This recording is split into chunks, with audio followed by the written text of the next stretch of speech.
Эмбүк толилуулж байна. Аяга кофений бясалгалаар тэр бомтон болсон хүмүүс. Зохиогч Жунши Ошима.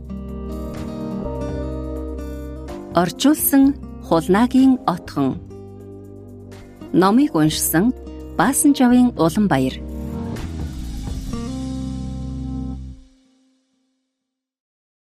Хүсэл эрмэлзэлтэй хүрэх гэвэл дал тухамсраа ашигла. Би 25 наснда анх удаа Жозеф Мерфи докторийн бүтээлийг олж харсан юм.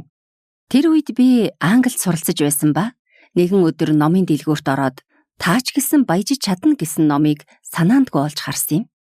1-2 хуудас хөнхөөн гүйлгэж уншиж байтал сэтгэлд минь нэг л сонир мэдрэмж төрж тэр даруй номыг худалдан авч бараг нэг амьсгаагаар уншиж билээ. Тэр үед төрсэн мэдрэмжийг одоо хэрн мартдаггүй юм.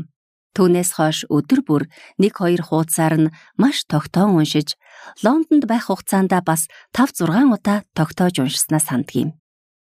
Ийхүү уншиж байхдаа өөрийнхөө удаан хугацааны турш судлахыг зорж байсан, таамаглаж байсан зүйл, сансар огторгын зүй тогтол, мөн чанарын талаарх олон асуултад хариултыг олох зөв чигийг олсон юм. Би дор нүрний гүн ухаан, шашин зэргийг шимтэн судалж, энэ бүгдийн зорилго нь нэг чигт хандсан байдгийг ойлгосон бөгөөд энэ нь миний шинжлэх ухаанаас давж хүн төрлөختний зүй тогтлыг судлах шалтгаан болсон доо. Германы шашинд өөрчлөлт хийсэн Мартин Лютер найзыгаа аянган цохиулан өгөхийг харснаас хойш шашинд хит автаж бүхий л зүйлийг шашны байр сууриас тайлбарлахыг зорж байжээ. Харин миний хувьд түүнтэй адил адармаатай зүйлийг хараахан биеэрээ туулж үзээгүй юм. Миний толгойд хүн чанартай, хичээнгүй, толгой сайтай хүмүүс яагаад тэр бүр аз жаргалтай амьдрч чаддгүй юм бол? Үүний шалтгаан юу юм бол гэсэн асуулт байнга эргэлдэж байсан юм.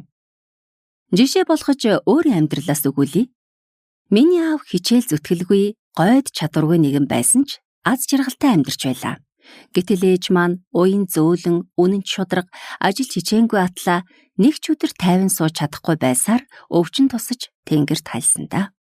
Ах эгч нарч гисэн үнэн шударга, хүн чанар сайтай гэд амжилт гаргаж аз жаргалтай амьдраад байсангүй. Мөн дунд ахлах сургуульд гоц авьяастай байсан найзуудаас маань амжилт гаргаж чадаагүй нилээд бий.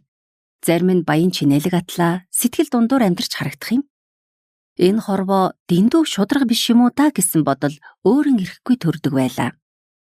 Сурагч наснда энэ талаар гүн ухааны багшаасаа асууж байсан удаатай. Багш, энэ хорвоод зөв шударга, ажил хичээнгүй сайн хүн, заавал аз жаргалтай амьдрах ёстой гэсэн зүйл байдаггүй.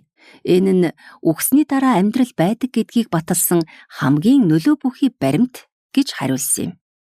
Мөн энэ баттай биш ч нэгэн гүн ухааны эрдэмтэн зөв шударга хүн ямар их гай зовлон азгүй амьдралыг туулж байгааг нь харахад үхсний дараа шүүлт байдаг гэдг нь гарцаагүй гэж хэлсэн байдаг гэлээ.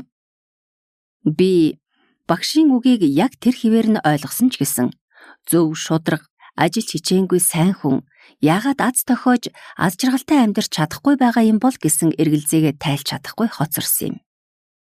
Түүний дараа Дарвины эрдэм номоор амжилт гаргах нь толгой сайтай муутай гэхээс илүүтэй бодол санаатай холбоотой асуудал юм гэж хэлснийг олж харснаас хойш надад хонглын үзүрт гэрэл асах шиг мэдрэмж төрсөн юм.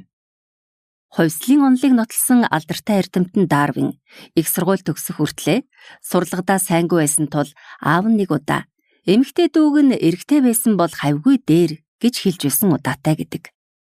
Дарвины хэлсэн үгэнд эрдэм ном гэдгийг хүний амьдрал мөн ажил гэсэн үгээр сольж хэлбэл хүн төрлөختний амжилт нь толгой сайтай муутай гэхээсээ илүүтэй сэтгэл санааны байдалтай уялдаатай гэсэн утгыг илэрхийлж байгаа гэлтэй. Эндээс харахад бодол санаа гэдэг нь хичээнгүй, шударга, ажилсаг хөдөлмөрч, сэтгэлийн хаттай зэрэг ёс суртахууны сургаалаас тис ондоо тусдаа зүйл юм. Би сансар огторгойг бүхэлдэн судалдаг Лейбницийн дараа үеийн Германы гүн ухааныг нилээд гүнзгий сонирхож эхэлсэн юм. Фрейд оюун ухааныг далд ухамсар судалтай холбож үзснийг нь сонирхож байх яг тэр үеэр Мерфи багшийн номыг олж уншсан юм. Тэр үед гадаадад суралцдаг оюутнууд мөнгөтэй холбоотой баяжих арга замын тухай ном уншиж болохгүй гэсэн бодол ноёрхож байсан юм. Тэгтэл би англо-саксоны бүтээлийг уншиж, англи хэлтэй улс орнуудын иргэд эд баялаг хураахдаа дэлхийн бусад улсуудаас яагаад нэг алхам өмнө явж байгааг, мөн тэднийг хэрхэн баяжиж буйд анхаарал хандуулж байсан юм. Мерфи докторын бичсэн Таач гэсэн баяжиж чадна гэсэн энэ ном хүний далд ухамсарын гүнд хамгийн ойрхон байсан болохоор олж уншсандаа маш ихээр баярлсан юм. Би дэндүү тарчиг ядуу орчинд их сургууль төгссөн юм. Оюуны чадвах дунд зэрэг, бага сургууль болон дунд сургуулийн сурлагын дүнч тийм сайн байсангүй. Эрүүл мэндийн хувьд ч сайнгүй байсан. Бага сургуульдаа биеийн тамирын хичээлдээ барагтаал ордгоо сурагч байлаа. Эргээд бодохноо би Японд их сургууль төгсөөд гадаадад сурахад амаргүй байсан үед шантрахгүйгээр Европ хүртэл явж магистрт суралцаж, цаашлаад Америкт зэрэг хамгаалж чадсан юм. Энэ бүхнийг юр бусын зүйл гэж хэлэхээс өөр аргагүй. Зөвхөн гадаадад суралцаа зогсохгүй, хамрын ханиад ч хүрэхгүй улам эрүүл сарвал болж байсан юм. Одоо би эдийн засгийн хувьд ч боломжийн аз жаргалтай амьдарч байгаа бөгөөд хувийн улсын их тэд сургуулийн оюутнуудад хичээл зааж өөрийнхөө дуртай сэдвээр судалгаа хийж байна. Өнөөдрийн миний аз жаргалтай дүр төрхийг бүтээсэн зүйл нь төрөлхийн авьяас бие махбод эцэг эхийн хөрөнгө бишээ. Тэр нь миний хийн бүтээн гэсэн чин сэтгэлийн хүч юм. Энэ номыг дэлхийд оюун ухаан, сэтгэл судлал, далд ухамсарын талаарх судалгаагаараа алдаршсан Жозеф Мерфи докторын лекц, онол, ном зохиол, судалгааны бүтээлүүд дундаас хамгийн чухал хэрэгтэй гэсэн 100 бодит жишээг төвөрлөн авч эмхтгэн гаргасан юм. Номд дурддагдсан жишээнүүд зарим уншигчдад итгэж үнэмшихэд бэрх, юр бусын бодит амьдралаас дэндүү тасарсан ямар ч барьцгүй мэт санагдаж болох юм а. Гэвч эдгээр яриа жишээ бүгд Мерфи доктор болон миний мэдэж байсан үнэн бодит зүйлс гэдгийг бадтай хэлж чадах юм. Мерфи докторын далд ухамсарын тухай онол нь асар сонирхолтой, өндөр түвшинд бичигдсэн тул хэд дахин давтаж уншиж байж ойлгох ба унших тоолондоо шин соргог онцгой гой санаануудыг олж авах болно. Энэхүү номоор дамжуулж далд ухамсарын зүй тогтол дотоод сэтгэлд гүн гүнзгий суугдсан байгааг мэдэрч энгийнээр тэр зүй тогтлоо дагаад амьдарч болохыг өгүүлсэн. Номыг бүрэн уншаад номын хойд хэсэгт өдөр бүр уншсан сар өдрөө заавал тэмдэглэж байхыг санал болгосон. Өдөр бүр унших тоолонд шинээр төрсөн юм шиг сэтгэгдэл төрдөг. Тэгээд энэ номыг 20 удаа давтаж унших үедээ оюун ухааны хувьд, материаллык эд зүйлийн хувьд урдынхаас харьцангуй дэвшин дээшилж хөгжсөн байгаагаа мэдрэх болно. Уншигч та бүхэн төрөл бүрийн мэрэгжил, олон өнгийн мөрөөдөлтэй байдаг үсттэй. Далд ухамсараа ашиглаж чадвал та хүсэл мөрөөдлөө заавал биелүүлэх болно. Та ч гэсэн өдөр бүр хөгжин дээшилж байгаа хүмүүсийн нэг шүү дээ. Аз жаргалтай, элбэг хангалуун, амжилт бүтээлтэй яваа хүн бүхэн далд ухамсарын хуулийг дагаж мөрддөг байсан юм. Хэрвээ таны амьдрал зовлон зүдгүүртэй, ядуу тарчиг, бүтлгүйтлээс гарч чадахгүй үйлээ үзэж байгаа бол та далд ухамсараа хэрэглэж чадахгүй байгаа учраас тэр гэж хэлнэ.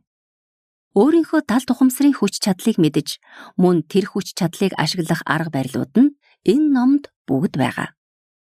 Энэ номыг нэг удаа уншиж дуусгаад дараа нь хэд хэдэн хуудасаар нь тогтоож унших нь илүү үр дүнтэй байх болно. Аяга кофе уух цаг зав байхад л хангалттай.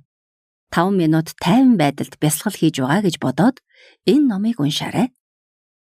Мерфи доктор энэхүү онлын арга барилуудыг эзэмшихийн тулд хэд дахин давтаж унших аргыг хэрэглэх нь илүү үр дүнтэй байх болно. Онлыг тогтоосны дараа үлдсэн бүх зүйлээ далд ухамсартаа даатгаж үлдээгээрэй гэж тодотхон хэлсэн байдаг. Та бүхэн далд ухамсарын хүчийг олж авахыг хүсэн хичээн чармааж байгаа бол энэ ном нь танд оюуны болон эд материалын хувьд элбэг дэлбэг эрхчлөөтэй байдлыг гарцаагүй авчирч өгч чадах юм. Энэ бол гарцаагүй үнэн. Зохиогч Жуничи Ошима.